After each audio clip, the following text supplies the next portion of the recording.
नमस्ते सभी दोस्तों, आप सभी का स्वागत है चैतन्य क्लासेस में। आज हम लोग जो प्राचीन इतिहास पढ़ रहे थे, प्राचीन इतिहास का आज अगला क्लास ये है कि महाजनपदों के बारे में पढ़ना है। उम्मीद है कि आप लोगों ने पिछले क्लास सारे कर लिए होंगे और उन्हें समझ में आया हो, और जिन्हें भी समझ में नहीं आया वो कृपया करके कमेंट में ज़रूर बताएं कि समझ में नहीं आया, ताकि हम उसे दोबारा से आप लोगों को बेटर तरीके से हम उसका वीडियोस एक डाल सकें। चलिए आइए शुरू करते हैं आज का एक नया टॉपिक जो महाजनपद का उदय के बारे में है। प्राचीन काल के बारे में जाना जाता है। उत्तर वैदिक काल के आसपास देखा गया कि कई सारे जो जनपद थे वो जनपद धीरे धीरे बड़ा होते गया। तो जब धीरे धीरे बढ़ा तो ये सभी कुछ क्षेत्रों में अपने आप विभाजित हो गया, यानी कि एक अलग अलग क्षेत्र में रहने लगा, और सभी महाजनपद अपने कार्य संचालन के लिए जो केंद्र होता था उसे राजधानी बनाते थे। जो इसमें देखने को मिलता है कि हमें बुद्ध के ग्रंथ से भी जो अगुंतर निकाय है, और यहाँ देख रहे होंगे जैन ग्रंथ का भगवती सूत्र, इसमें इससे पता चलता है कि प्राचीन काल में 16 महाजनपद काल थे। जैसे कि आज के क्षेत्र में हम देखते हैं ना कि भारत है, भारत के कई सारे राज्य हैं, तो इसी प्रकार से उस समय की स्थिति के बारे में बताता है। महाजनपद कहलाता था, कई सारे बड़े बड़े महाजनपदों में विभाजित थे, और उसी के बारे में हम देखते हैं कि ज्यादा उतना इम्पोर्टेंट नहीं, इसमें कुछ कुछ ऐसा है जिसे हमें जानना जरूरी है। आइए देखते हैं कि महाजनपद काल क्या था, राजधानी क्या था, उसकी वर्तमान स्थिति क्या है, वर्तमान में वो कहाँ स्थित है। जो काशी है, काशी वाराणसी में, काशी की राजधानी वाराणसी, काशी, ये सभी महाजनपद है, इसके साथ राजधानी, और ये वर्तमान में काशी की राजधानी कहाँ है, तो काशी की राजधानी वाराणसी, और अभी भी ये वाराणसी के आसपास के क्षेत्र में ही है, जिसे काशी की राजधानी वाराणसी जो उत्तर प्रदेश में पड़ता है। कौशल की राजधानी श्रावस्ती या साकेत। कौशल दो में विभाजित है, उत्तरी और दक्षिणी कौशल, जो अलग अलग था। उत्तरी का श्रावस्ती राजधानी था और दक्षिणी का राजधानी साकेत था। कौशल दो क्षेत्रों में विभाजित था। इसकी राजधानी जो वर्तमान स्थिति है ये फैजाबाद में है, उत्तर प्रदेश में पड़ता है। ये भी कुरु, इंद्रप्रस्थ, कुरु की राजधानी इंद्रप्रस्थ जो कि दिल्ली में इसकी वर्तमान स्थिति देखने होती है। पंजाब उधर पामीर का पठार उधर आसपास के क्षेत्र में ये फैला हुआ था। अब भारत के उत्तर में देखते हैं ना, तो भारत के उत्तर में ये पूरी तरीके से फैला हुआ था कुरु इंद्रप्रस्थ। इसकी राजधानी दिल्ली थी। वही मल की कुशीनगर या पावा, मल की दो राजधानी थी। मल भी दो क्षेत्र में विभाजित था, एक की राजधानी कुशीनगरी, एक की राजधानी पावा या पाव थी, जो कि वर्तमान में उत्तर प्रदेश के गोरखपुर में ये देखने को मिलता है। ये जो प्रारंभ का 8 है, 1 2 3 4 5 6 7 8, ये आठों कहाँ पे है, ये आठों यूपी में है, और मगध, अंगवज्जी, ये तीनों बिहार में है, ये तीनों बिहार में है। अस्मक आपको पड़ जाता है राजस्थान में शायद। अस्मक अस्मक अस्मक इसका ध्यान में नहीं आ रहा है, एक मिनट।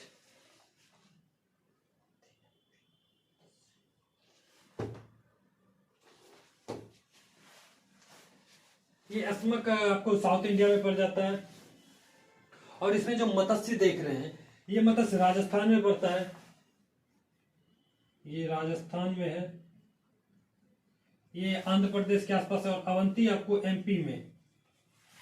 और ये जो देखते हैं ये दोनों भारत से बाहर स्थित था। देख रहे हैं कि कंबोज, राजपुर, हाटक, इसका भी दो राजधानी था, एक राजपुर था एक हाटक था, जो कि वर्तमान स्थिति राजौरी, और वही गांधार, तक्षशिला, वर्तमान स्थिति रावलपिंडी।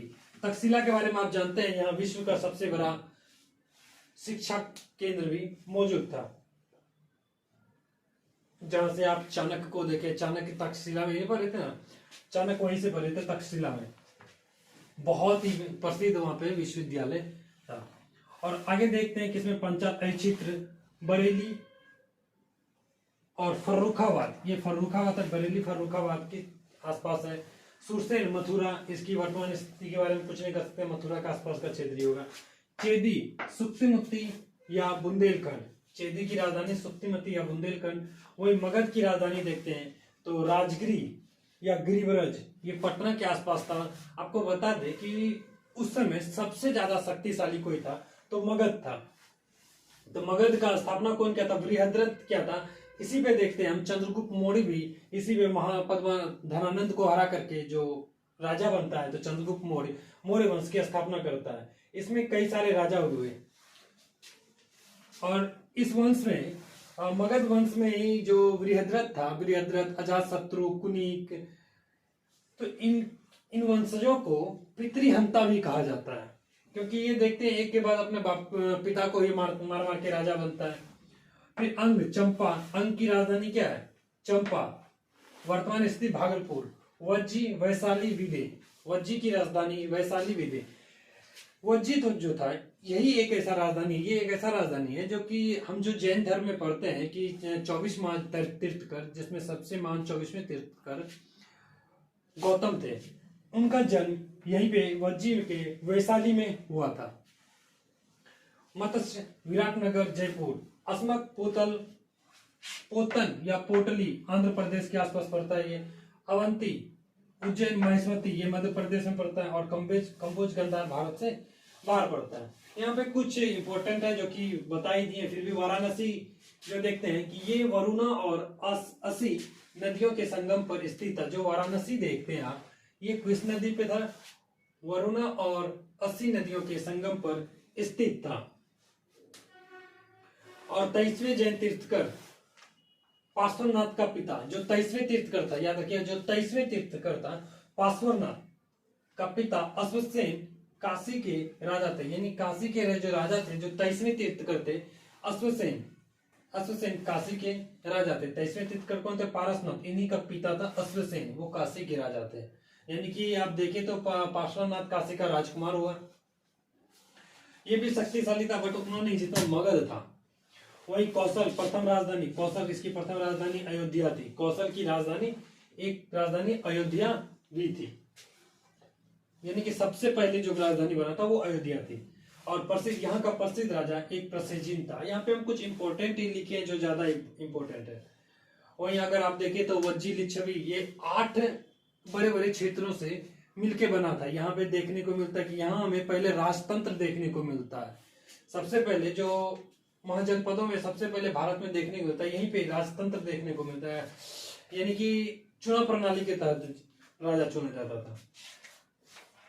कुरु, यहाँ का प्रसिद्ध राजा इक्ष्वाकु था। वही मगध का स्थापना कौन किया था? बृहद्रथ ने किया था। और सतपथ ब्राह्मण में मगध को कीकट के नाम से भी जाना जाता है, और ये सबसे शक्तिशाली राजा था। मगध के जो राजा थे बिंबिसार, मगध और अंग में हमेशा लड़ाई होते रहता था। ये एक दूसरे का क्षेत्र को हथियाना जाता था। लास्ट में देखते हैं कि मगध के जो राजा है बिंबिसार, वो अंग को जीत करके अपने राज्य में मिला लेते हैं। वही चेदी की बात करते हैं। चेदी, इसमें महाभारत में चेदी का उल्लेख हमें मिलता है। जो महाभारत है उसमें चेदी का उल्लेख मिलता है। और यहाँ का जो प्रसिद्ध राजा था वो शिशुपाल थे। चेदी के प्रसिद्ध राजा जो थे वो शिशुपाल थे। और इससे महाभारत में किसका उल्लेख मिलता है? तो चेदी का उल्लेख मिलता है। आई होप आप लोगों को क्लास अच्छा लगा हो और आप इसका स्क्रीनशॉट ले ले और इसे तो जरूर याद कर ले। हम जैसे कि अंग, मगध, काशी, वर्ष, वज्जी, कौशलावंती, मल, पंचाल, चेदी, कुरु, मत्स्य, इस प्रकार से आप सभी का याद कर ले। चलिए मिलते हैं तब अगले क्लास में। धन्यवाद आप लोगों का इस वीडियो को पूरे देखने के लिए, और ज्यादा से ज्यादा उम्मीद करते हैं कि आप लोग इस वीडियो को शेयर करें और अपना प्यार दें।